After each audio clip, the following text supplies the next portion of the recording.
It is important to note that this story was written from the point of view of a young girl. I was an observant child. By Strawberry Sunrise. When I was young, I did a lot more seeing than speaking. I'm still the same way today. I was considered a dream child, so quiet, so calm, such a good student. I learned that it was easier to be a wallflower, to get good grades rather than be screamed at. I learned that if I was close to perfect as I could be, my life would be as easy as the circumstances would allow. And to give myself an extra boost, I practiced observing others. I saw which people would be most beneficial to befriend, students who could help me in the subjects I lacked in. I saw who was trouble, who was crazy, and who was something I could only wish to be, average. By the time I hit middle school, my talent was second nature, reflex. A little time around someone and I could know all I needed to. The information flooded my brain, like water through well-drained soil. It was how I lived. It was how I saw the world. It was how I recognized Mary Lisbeth. She sat a few rows across from me in homeroom, mostly keeping to herself. I watched her for 7 minutes a day, over the course of a week. I spent half an hour getting to know her, noting how she wore her hair long and down. I measured her small frame with my eyes, finding inconsistencies. I saw how she rested with her elbows on her desk and her hand covering her mouth, keeping it shut.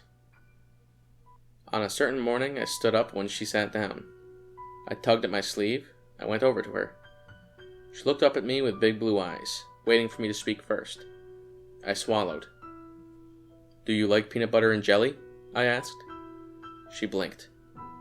"I don't eat much, and I thought you might want to share.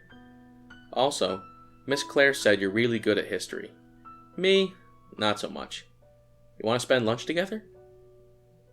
She blinked her eyes, slow and thoughtful, as innocent as a young doe. She moved her hand away from her mouth. "Okay." And that was it.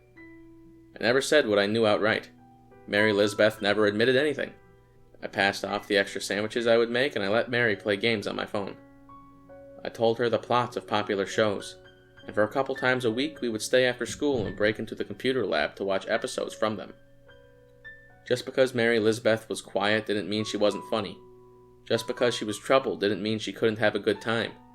She was a little like me, using what she could to make her life as good as circumstances would allow. I invited her to my house one afternoon. It wasn't for long, just an hour. Too afraid to get permission, she would later lie and say it was just another after-school day. As far as anybody knew, Mary Lisbeth never set foot in my home. I was an observant child. My father was an observant man. I inherited his talents and, I confess, he was always better at the game than me. He looked at Mary Lisbeth and knew what she was in an instant. He smiled when he leaned forward, shook her hand, and introduced himself. He was warm when he offered her a place to run to whenever she needed to get away. He spent the hour with us, entertaining Mary with stories and making her delicious food. He sent her home with a doggy bag and an invitation back for video games. Mary adored him. He was the kind and loving man she didn't have in her life. A few times we discussed the possibility of becoming sisters. The dream never went anywhere, but it was fun to talk about. Nice to imagine. It probably wouldn't have worked out. My single father had just enough salary to keep us happy, but maybe he had been thinking the same thing. I'm sure he saw the question dragging from my bottom lip whenever he took us to eat, or to nearby amusement parks. He picked up a habit of calling us his girls. For the better part of 6 months, Mary Lisbeth's family never caught on. They didn't notice Mary Lisbeth's figure filling out, or the sudden glow she had developed. By the time the end of May rolled around, the air slowly growing heavy and humid, I thought I could predict the future. I thought I saw Mary standing in the kitchen with me, laughing and happy. My father walked in and caught me smiling at the kitchen sink. He grinned in response, walking over to me. The fan beat overhead, the air conditioner sending a gentle hum through the house. He looked me over, already decked out in summer fashion, and exhaled softly. "You're growing up so fast, sweetie," he said quietly. His hand rose to touch me. stopping just shy of my bare shoulder. It wasn't like he hadn't ever touched me before. He was my father. But there was something different in the way he drifted closer. I froze like a deer in headlights. For a second he lingered. Then he chuckled. Almost there. Just a little longer, and she'll be ripe for the picking. He left the kitchen after that, and said nothing of it ever again. Mary Lisbeth was a year older than me, held back because of some incident she never got around to mentioning. Mary Lisbeth was found dead in June, in the woods behind the school's baseball field. They blamed it on a father that had gone too far. They cited the multiple calls for domestic violence between her parents. They blamed the system, claimed it failed her. It was cut and dry. Her dad too drunk to remember what he did or didn't do. His DNA had been on her, and his record provided all the extra evidence needed. It was all set in stone. I was an observant child. My father was a smart man. Only I heard the front door open at 2 a.m. Only I heard my father hushing a sobbing Mary Lisbeth on our front porch. Only I heard them walk down the front sidewalk, swing the gate shut, and head to the right. Only I could realize that our house was a 20-minute walk from the school grounds. At 3 a.m., only I had my door cracked open so I could watch my father walk by with blood-soaked sleeves. In the coming days, I put the pieces together in silence. My father had made himself a ghost in Mary's life on paper. He simply drove us from place to place. Mary's family had never reported seeing him. They barely recognized me at the funeral. We were shadows against the wall, as we always had been, as my father had always intended us to be. Mary Lisbeth wasn't my first friend to die, but she was the first sister I had lost. I had honestly thought that my father was done, or at the least, he wouldn't have picked her. But she had gotten too beautiful, too lovely, too bright. She had become something a shadow couldn't stop himself from devouring. On the way home from the funeral, I felt him staring at me from the driver's side. Over the week, his eyes constantly tracked me. I felt him under my skin, crawling and waiting to rip himself out. My father taught me how to succeed on the sidelines all my life. He had given me all the tools to know my opponent inside and out, see their weaknesses, strengths, and faults. I should have been able to protect myself, should have been able to keep the wolf back from the door. But one night he grabbed my wrist, and I knew what I'd always known. I was born to be caught. It didn't quell the desire to live, though.